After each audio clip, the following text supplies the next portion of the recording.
ಸಮಸ್ತ ಜನತೆಗೆ ಟಿವಿ4 ಕನ್ನಡ ಸುದ್ದಿವಾಹಿನಿಗೆ ಸ್ವಾಗತ. ನಾನು ಸಂಗೀತ ಭಟ್. ಇದೀಗ ಹೆಡ್ಲೈನ್. ಪರಿಶಿಷ್ಟ ಜಾತಿ ಪಂಗಡಗಳ ಹಣಕ್ಕೆ ಕನ್ನ, ಬಿವೈ ವಿಜಯೇಂದ್ರ ಹೇಳಿಕೆ.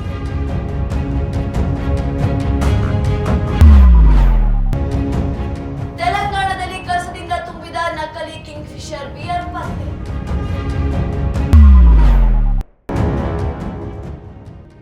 ಸ್ಕೂಟಿಗೆ ಡಿಕ್ಕಿ ಹೊಡೆದ ಕಾರು ವಿಡಿಯೋ ವೈರಲ್.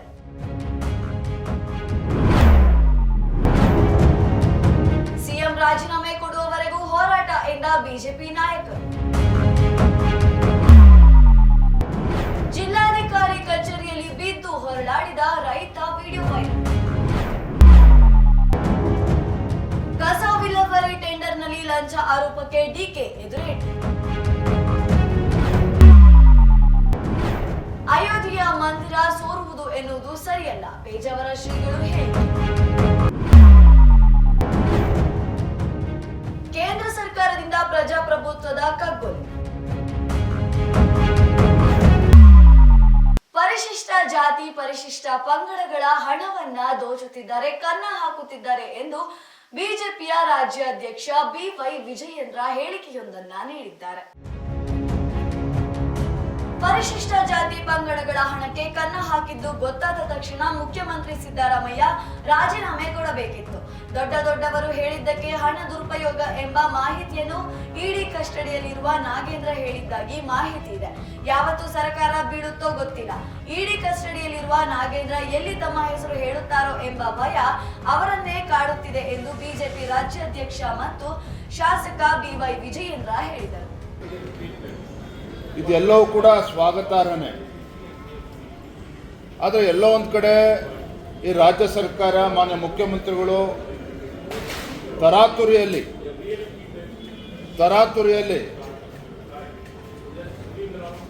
ವಿಷಯವನ್ನು ಡೈವರ್ಟ್ ಮಾಡ್ತಕ್ಕಂಥ ಸಲುವಾಗಿ ಕ್ಯಾಬಿನೆಟ್ ಸಚಿವರ ಜೊತೆ ಚರ್ಚೆನೂ ಕೂಡ ಮಾಡದೇನೆ ತರಾತುರಿಯಲ್ಲಿ ಇದನ್ನು ತಂದಿದ್ದಾರೆ ಅಂತಕ್ಕಂಥ ಪ್ರಶ್ನೆನೂ ಕೂಡ ಎದ್ದಿರ್ತಕ್ಕಂಥದ್ದು.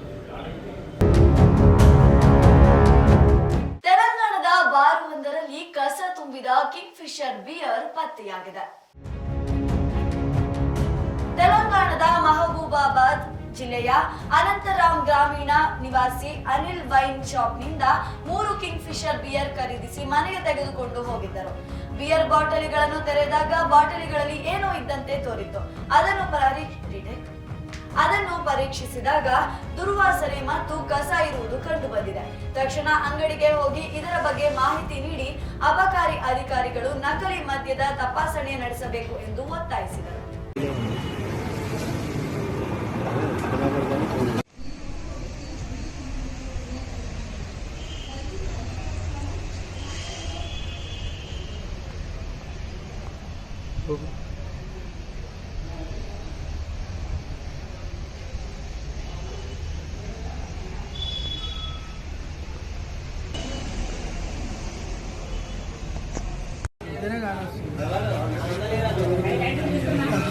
పైసలు పోవాలి, పానం పోవాలి.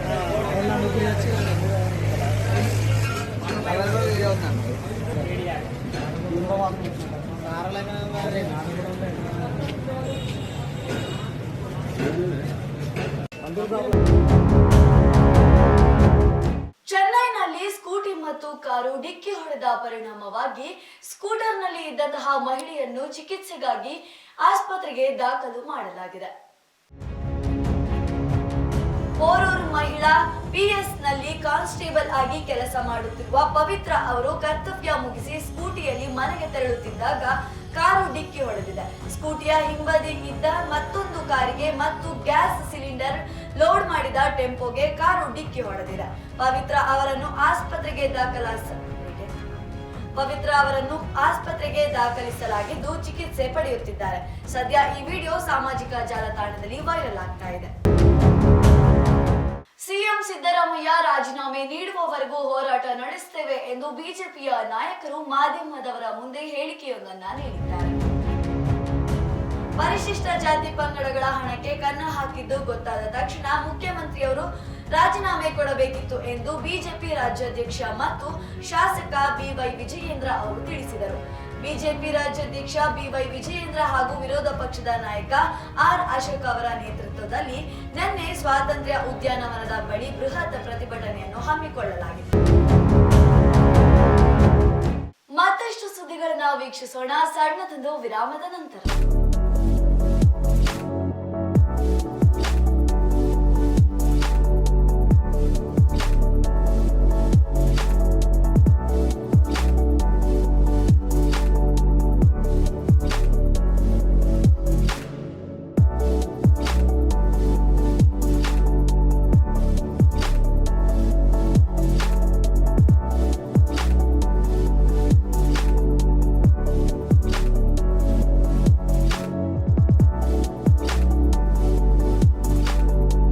ವಿರಾಮದ ನಂತರ ಟಿವಿ4 ಕನ್ನಡ ಸುದ್ದಿವಾಹಿನಿಗೆ ಮತ್ತೆ ಸ್ವಾಗತ. ಜಿಲ್ಲಾಧಿಕಾರಿಯ ಕಚೇರಿಯಲ್ಲಿ ರೈತರೊಬ್ಬರು ಹತ್ತು ನೆಲದಲ್ಲಿ ಹೊರಳಾಡಿ ಅಳುತ್ತಿದ್ದಂತಹ ವಿಡಿಯೋ ಸಾಮಾಜಿಕ ಜಾಲತಾಣದಲ್ಲಿ ವೈರಲ್ ಆಗ್ತಾ ಇದೆ. ಸ್ಥಳೀಯ ಭೂ ಮಾಫಿಯಾಗೆ ಭೂಮಿ ಕಳೆದುಕೊಂಡ ರೈತ ಹರಿತ ಧೋತಿ ತೊಟ್ಟು ದಯಮಾಡಿ ಪರಿಹಾರ ನೀಡಿ ಎಂದು ಬೇಡುತ್ತಾ ಡಿಸಿ ಕಚೇರಿಯಲ್ಲಿ ಓಡಾಡುತ್ತಾ ಗೋಳಾಡುತ್ತಿರುವ ದೃಶ್ಯ ಮಧ್ಯಪ್ರದೇಶದ ಮಂಡ್ಸೌರ್ನಲ್ಲಿ ನಡೆದಿದೆ. ಹಲವು ಬಾರಿ ದೂರು ನೀಡಿದರೂ ಯಾವುದೇ ಕ್ರಮ ಕೈಗೊಂಡಿಲ್ಲ ಎಂದು ಆರೋಪಿಸಿ ರೈತ ಶಂಕರ್ ಲಾಲ್ ನನಗೆ ತೊಂದರೆಯಾಗಿದೆ, ತಹಶೀಲ್ದಾರ್ ತಪ್ಪು ಮಾಡುತ್ತಿದ್ದಾರೆ ಎಂದು ಅಳುತ್ತಿದ್ದರು.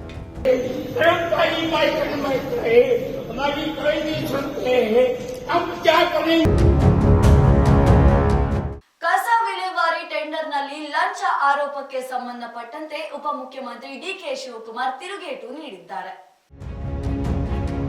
ಕೇಂದ್ರ ಸಚಿವ ಎಚ್.ಡಿ. ಕುಮಾರಸ್ವಾಮಿ ಅವರ ಜೀವನ ಬರೀ ಹಿಟ್ ಅಂಡ್ ರನ್ ಮಾಡುವುದೇ ಆಗಿದೆ.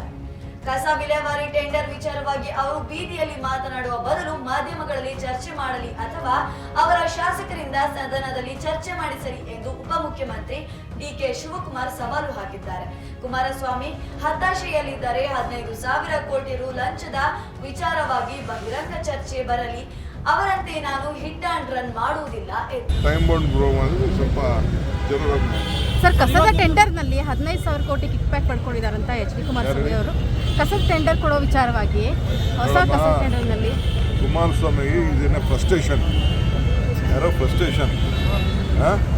ಅವ್ರಿಗೆ ಬಂದು ಡಿಬೇಟ್ ಮಾಡಬೇಕಾಗಿತ್ತು. ಇಲ್ಲ ಯಾವ್ದಾದ್ರು ಟಿವಿಗೆ ಅಯೋಧ್ಯೆಯ ರಾಮ ಮಂದಿರ ಸೋರುತ್ತಿದೆ ಎಂದು ಹೇಳುವುದು ಸರಿಯಲ್ಲ ಎಂದು ಪೇಜಾವರ ಮಠದ ಶ್ರೀಗಳು ಮಾಧ್ಯಮದವರ ಮುಂದೆ ಹೇಳಿದ್ದಾರೆ. ಅಯೋಧ್ಯೆಯಲ್ಲಿ ಶ್ರೀರಾಮ ಮಂದಿರ ನಿರ್ಮಾಣದ ಮುಂದುವರಿದ ಕಾಮಗಾರಿ ನಡೆಯುತ್ತಿದೆ.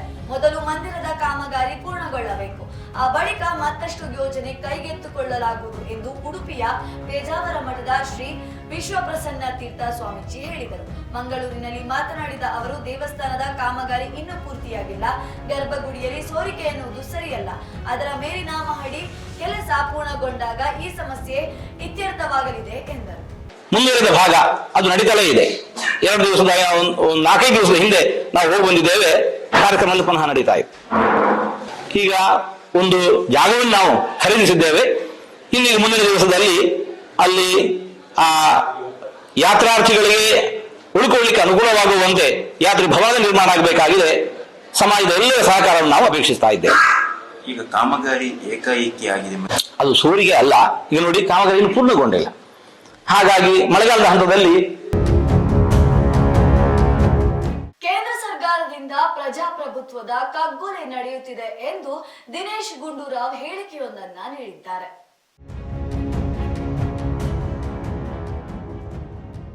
ಕೇಂದ್ರ ಸರ್ಕಾರದಿಂದ ಪ್ರಜಾಪ್ರಭುತ್ವದ ಕಗ್ಗೊಲೆಯಾಗಿದೆ ಎಂದು ಆರೋಗ್ಯ ಸಚಿವ ದಿನೇಶ್ ಗುಂಡೂರಾವ್ ಆರೋಪಿಸಿದರು. ಬೆಂಗಳೂರಿನಲ್ಲಿ ಮಾತನಾಡಿದ ಅವರು, ವಾಲ್ಮೀಕಿ ಅಭಿವೃದ್ಧಿ ನಿಗಮದಲ್ಲಿ ನಡೆದಿದೆ ಎನ್ನಲಾದ ಭ್ರಷ್ಟಾಚಾರದ ಬಗ್ಗೆ ಇಡೀ ರಾಜ್ಯಕ್ಕೆ ಗೊತ್ತಿದೆ. ಇದರ ವಿಷಯ ಇಟ್ಟುಕೊಂಡು ಕೇಂದ್ರ ಸರ್ಕಾರ ಜಾರಿಗೆ ನಿರ್ದೇಶನಾಲಯ ಮೂಲಕ ಪ್ರಜಾಪ್ರಭುತ್ವದ ಕಗ್ಗೊಲೆ ಮಾಡುತ್ತಿದೆ ಎಂದು ಕಿಡಿಕಾರಿದರು. ನಿಮ್ಮ ಏನು ಕಾನೂನು ಪ್ರಕಾರ ನಡ್ಕೊಳ್ತಕ್ಕಂಥದ್ದು ಮಾಡಬೇಕಾಗಿದ್ದೆ ಹೊರತು ಇವತ್ತು ನೀವು ಮಾಡ್ತಾ ಇರುವಂತದ್ದು ಇದು ಅತ್ಯಂತ ಪ್ರಜಾಪ್ರಭುತ್ವ ವ್ಯವಸ್ಥೆಗೆ ಘೋರ ಅನ್ಯಾಯ ಇವತ್ತಿನ ದಿವಸ ಆಗ್ತಾ ಇದೆ, ಕಗ್ಗೋಲೆ ಆಗ್ತಾ ಇದೆ. ಪೊಲಿಟಿಕಲ್ ವೆಂಡೇಟಾ ಕೇಸ್, ಅಕ್ರಮ, ವಾಲ್ಮೀಕಿ ಹಗರಣದ ಅಕ್ರಮ ನಡೆದಿದೆ, SIT ಇನ್ವೆಸ್ಟಿಗೇಟ್ ಮಾಡ್ತಾ ಇದೆ, ಮಿನಿಸ್ಟರ್ ರಿಸೈನ್ ಮಾಡಿದ್ದಾರೆ, CBI ಎನ್ಕ್ವೈರಿ ಮಾಡಿದೆ. ಎಷ್ಟು ಹಗರಣಗಳ ರಾಜ್ಯದಲ್ಲಿ ನಡೆದಿಲ್ಲ? ಅವಾಗ ಇಡಿ ಎಲ್ಲಿದ್ರು? ಈ ನೈಜ ನಿರಂತರ ಸುದ್ದಿ ಹಾಗೂ ಮನೋರಂಜನೆಗೆ ವೀಕ್ಷಿಸಿ TV4 ಕನ್ನಡ ಸುದ್ದಿವಾಹಿನಿ. ನಾನು ಸಂಗೀತಾ ಭಟ್.